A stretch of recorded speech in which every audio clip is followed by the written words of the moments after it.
गुजरात के कोने कोने से आए मेरे युवा दोस्तों,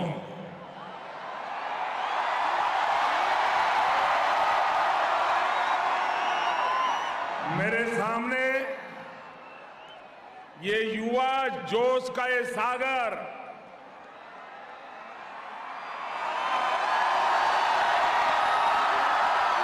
ये उमंग, ये उत्साह की लहरें, ये साफ बता रही है कि गुजरात का नौजवान आप सब आसमान छूने के लिए तैयार है।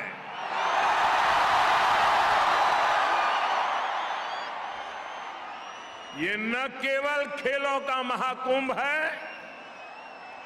बल्कि ये गुजरात की युवा शक्ति का भी महाकुंभ है।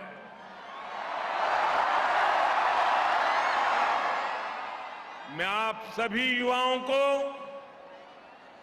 11वें खेल महाकुंभ के लिए ढेर सारी शुभकामनाएं देता हूं।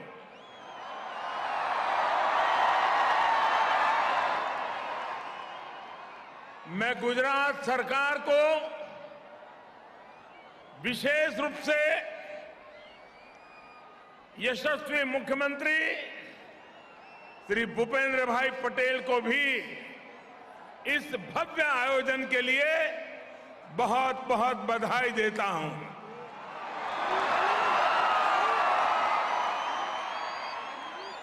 कोरोना के कारण 2 साल तक खेल महाकुंभ पर ब्रेक लगा रहा, लेकिन भूपेंद्र भाई ने जिस भव्यता के साथ इस आयोजन को शुरू किया है, उसने युवा खिलाड़ियों को नए जोश से भर दिया है।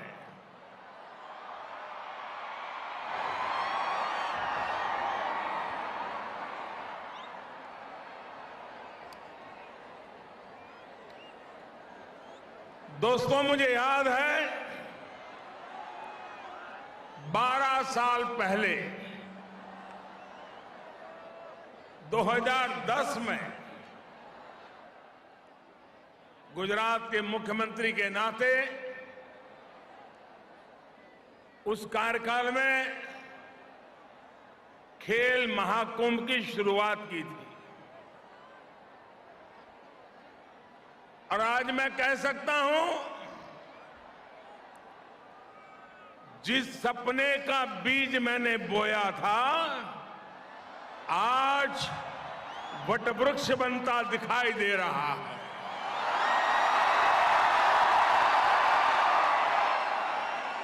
उस बीज को मैं आज इतने विशाल वटवृक्ष का आकार लेते देख रहा हूं।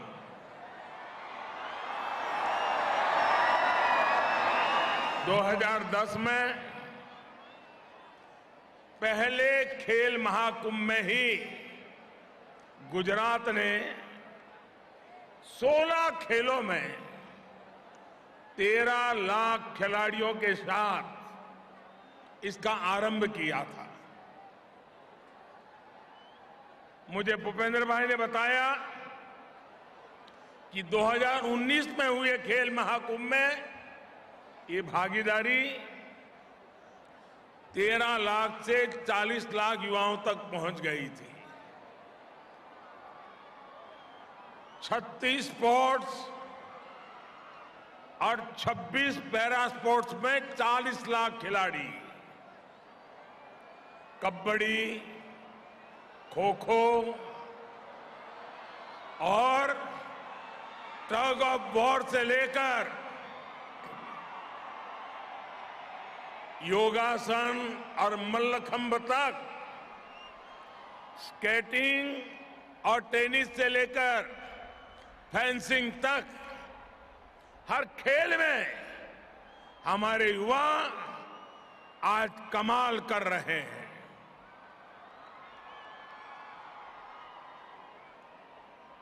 और अब यह आंकड़ा 40 लाख को पार करके 55 लाख पहुंच रहा है।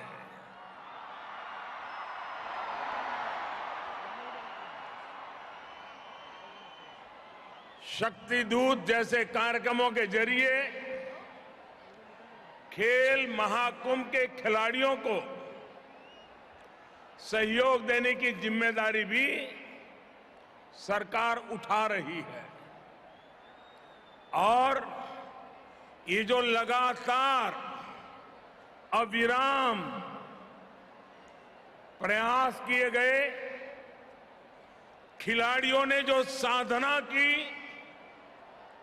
और जब खिलाड़ी प्रगति करता है तो उसके पीछे एक लंबी तपस्या होती है।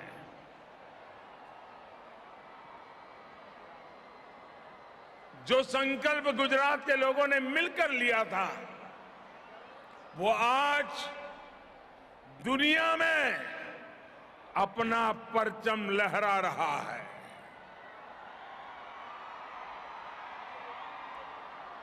मेरे नौजवान साथियों, ये गुजरात की युवा शक्ति का आपको गर्व है।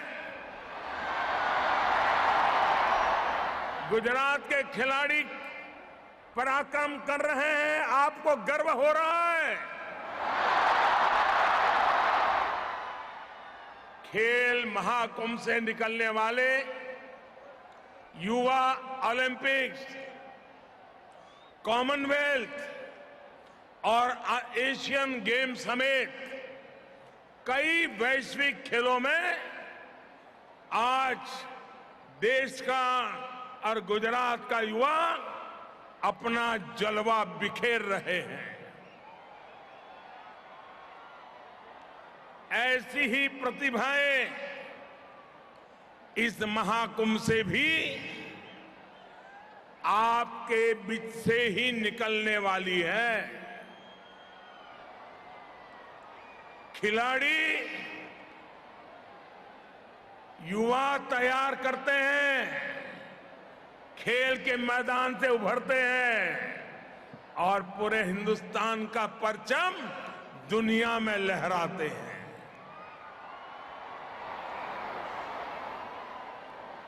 साथियों, एक समय था जब खेल जगत में भारत की पहचान केवल एक दो खेलों के भरोसे टिकी थी। इसका नतीजा ये हुआ कि जो खेल देश के गौरव और पहचान से जुड़े थे, उन्हें भी भुला दिया गया। इस वजह से खेलों से जुड़े संसाधन बढ़ाने, स्पोर्ट्स इंफ्रास्ट्रक्चर को आधुनिक बनाने पर जितना ध्यान देना चाहिए था, जितनी प्राथमिकता देनी चाहिए थी, वो एक प्रकार से रुक गया था। इतना ही नहीं, जैसे राजनीति में भाई भतीजावाद घुस गया है, खेल जगत में भी खिलाड़ियों के चयन में पारदर्शिता की कमी भी एक बहुत बड़ा फैक्टर थी। खिलाड़ियों की सारी प्रतिभा परेशानियों से जूझने में ही निकल जाती थी। उस भंवर से निकालकर भारत के युवा आज आसमान छू रहे हैं।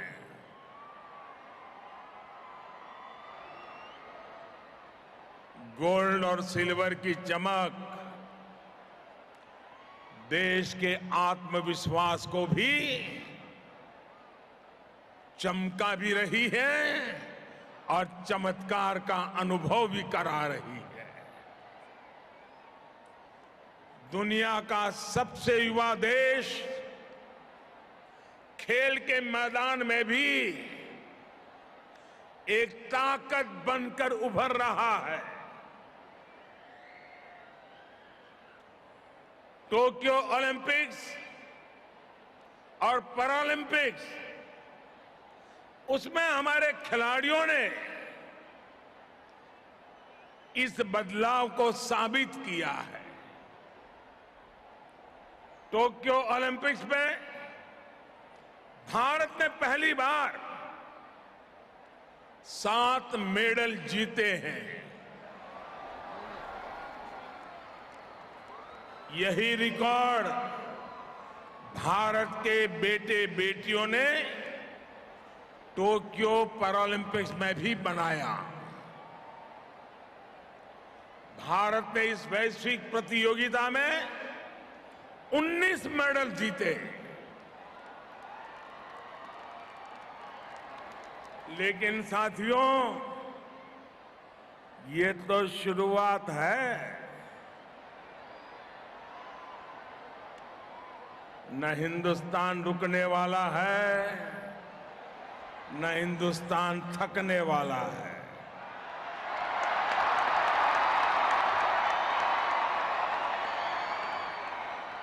मुझे मेरे देश की युवा शक्ति पर भरोसा है। मुझे मेरे देश के युवा खिलाड़ियों की तपस्या पर भरोसा है।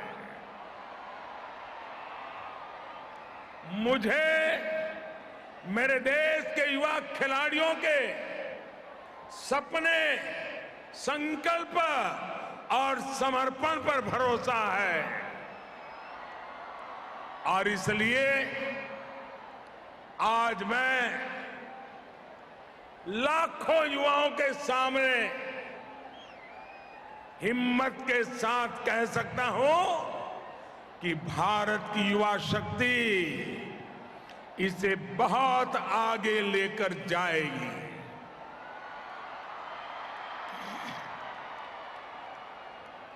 वो दिन दूर नहीं जब हम कई खेलों में कई गोल्ड एक साथ जीतने वाले देशों में हिंदुस्तान का तिरंगा भी लहराता होगा।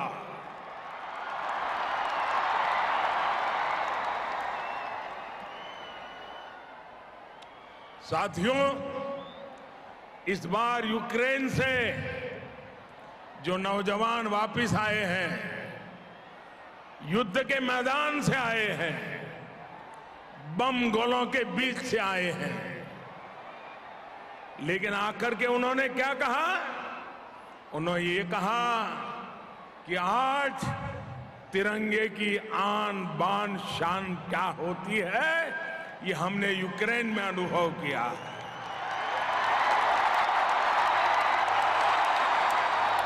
लेकिन साथियों, मैं एक और दृश्य की तरफ आपको ले जाना चाहता हूं। जब हमारे खिलाड़ी मेडल प्राप्त करके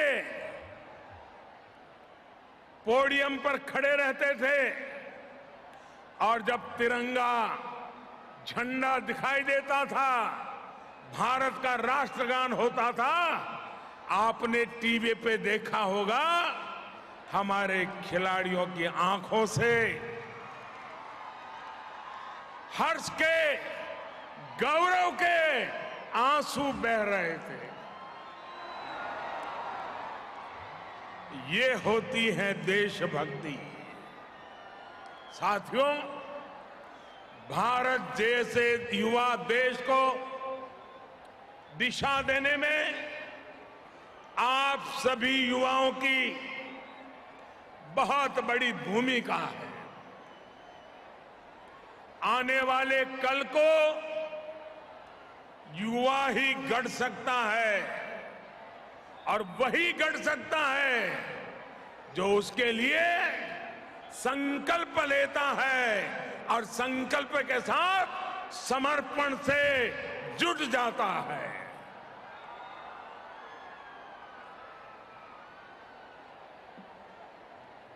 आज इस खेल महाकुंभ में गुजरात के अलग अलग इलाकों से, गांव से, शहर से, कस्बों से आप लाखों युवा यहां एक साथ जुड़े हैं। आप अपने सपनों को पूरा करने के लिए दिन रात मेहनत कर रहे हैं। मैं आपके सपनों में आपके क्षेत्र का भविष्य देखता हूं, आपके जिले का भविष्य देखता हूं। मैं आपके सपनों में पूरे गुजरात और देश का भविष्य देखता हूं। और इसलिए आज स्टार्टअप इंडिया से लेकर स्टैंड अप इंडिया तक, मेक इन इंडिया से लेकर आत्मनिर्भर भारत और वोकल फॉर लोकल तक, नए भारत के हर अभियान की जिम्मेदारी भारत के युवाओं ने खुद आगे बढ़कर उठाई है। हमारे युवाओं ने भारत के सामर्थ्य को साबित करके दिखाया है।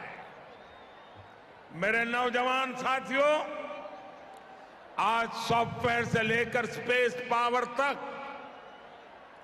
डिफेंस से लेकर आर्टिफिशियल इंटेलिजेंस तक, हर फील्ड में भारत का दबदबा है। दुनिया भारत को एक बड़ी शक्ति के रूप में देख रही है। भारत की इस शक्ति को स्पोर्ट्स स्पिरिट, खेल दिली कई गुना बढ़ा सकती है। यही आपकी सफलता का भी मंत्र है। और इसलिए मैं हमेशा कहता हूं, जो खेले वो ही खिले।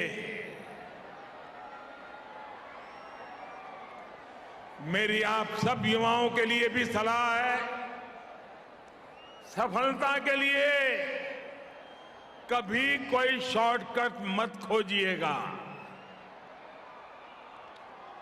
आपने रेलवे प्लेटफॉर्म पर देखा होगा, कुछ लोग ब्रिज पर से जाने के बजाय पटरी क्रॉस करके जाते हैं, तो वहां रेलवे वालों ने लिखा होता है, short come will cut you short.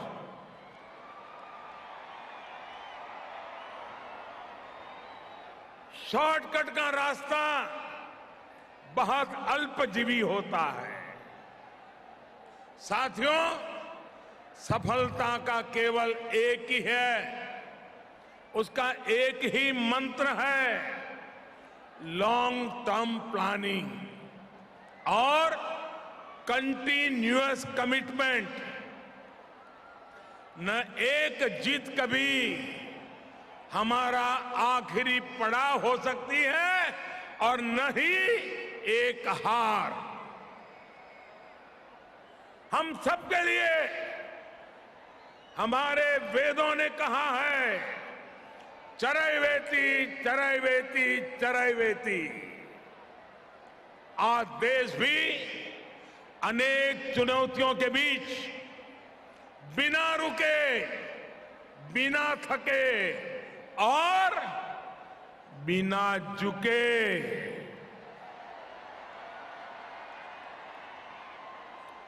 आगे बढ़ रहा है।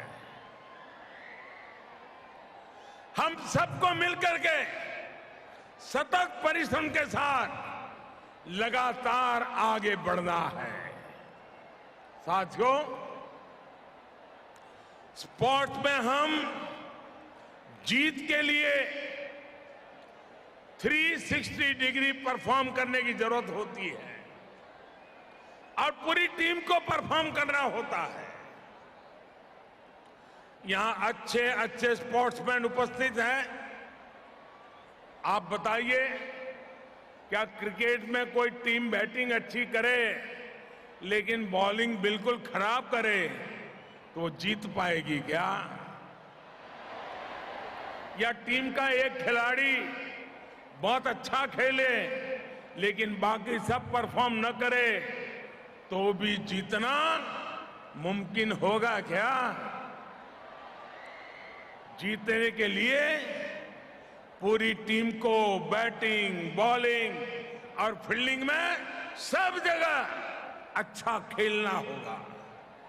भाइयों और बहनों, भारत में खेलों को सफलता के शिखर तक पहुंचाने के लिए भी देश को आज ऐसे ही 360 डिग्री टीम वर्क की जरूरत है। इसलिए देश एक होलिस्टिक अप्रोच के साथ काम कर रहा है। खेलो इंडिया प्रोग्राम इसी प्रयास का एक बड़ा उदाहरण है। पहले हमारी युवा प्रतिभाएं दबी रह जाती थी, उन्हें मौका नहीं मिलता था। हमने देश की प्रतिभाओं को पहचानना, उन्हें हर जरूरी सहयोग देना शुरू किया। प्रतिभा होने के बावजूद हमारे युवा ट्रेनिंग के अभाव में पीछे रह जाते थे। आज बेहतर से बेहतर ट्रेनिंग सुविधाएं खिलाड़ियों को दी जा रही है। देश ये सुनिश्चित कर रहा है कि खिलाड़ियों को रिसोर्सेज की कोई कमी न पड़े। पिछले 7-8 सालों में स्पोर्ट्स बजट करीब 70% बढ़ाया गया है। एक बड़ी चिंता खिलाड़ियों के भविष्य को लेकर भी रहती थी। आप कल्पना करिए, अगर खिलाड़ी अपने भविष्य के लिए आश्वस्त नहीं होगा तो क्या वो खेल के प्रति 100% समर्पण कर पाएगा? इसलिए हमने खिलाड़ियों को मिलने वाले एनकरेजमेंट एंड अवार्ड्स में भी 60% से ज्यादा का इजाफा किया है। अलग अलग स्कीम्स के जरिए अब उन सभी कोचिज को भी रिवॉर्ड दिया जा रहा है जिन्होंने मेडल जीतने वाले खिलाड़ियों को प्रशिक्षण दिया था। इसका परिणाम यह है कि आज ग्रामीण इलाकों से, पिछड़े वर्ग से, आदिवासी समाज से भी वो प्रतिभाएं देश के लिए सामने आ रही है जिसके लिए देश को गौरव हो रहा है। साथियों, हमारे देश में खिलाड़ियों को एक और भी विचित्र सी परेशानी का सामना करना पड़ता रहा है। पहले आप अगर किसी को बताते थे कि मैं खिलाड़ी हूं तो लोग पूछते थे कि भाई ठीक है, खिलाड़ी हो, हर बच्चा खेलता है, लेकिन असल में आप करते क्या हो? यानी खेल को हमारे यहां सहज स्वीकृति ही नहीं थी। साथियों, परेशान मत होइए, ये दिक्कत केवल आपके सामने नहीं आती थी, हमारे देश के बड़े बड़े खिलाड़ियों को भी इससे गुजरना पड़ा है। मेरे नौजवान साथियों, हमारे खिलाड़ियों की सफलता ने अब समाज की सोच को बदलना शुरू किया है। अब लोग ये समझ रहे हैं कि स्पोर्ट्स में कैरियर का मतलब केवल वर्ल्ड नंबर वन बनना ही होता, ऐसा नहीं है। स्पोर्ट्स से जुड़ी तमाम संभावनाओं में युवा अपना कैरियर बना सकते हैं। कोई कोच बन सकता है, कोई स्पोर्ट्स सॉफ्टवेयर में सफलता कमाल कर सकता है, स्पोर्ट्स मैनेजमेंट में भी स्पोर्ट्स से जुड़ा एक बड़ा क्षेत्र है। कई युवा स्पोर्ट्स राइटिंग में शानदार कैरियर बना रहे हैं।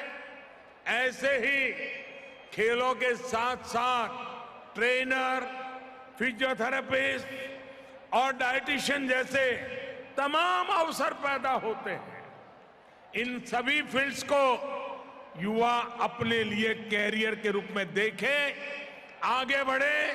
इसके लिए देश प्रोफेशनल इंस्टीट्यूशंस खड़े कर रहा है। उदाहरण के तौर पर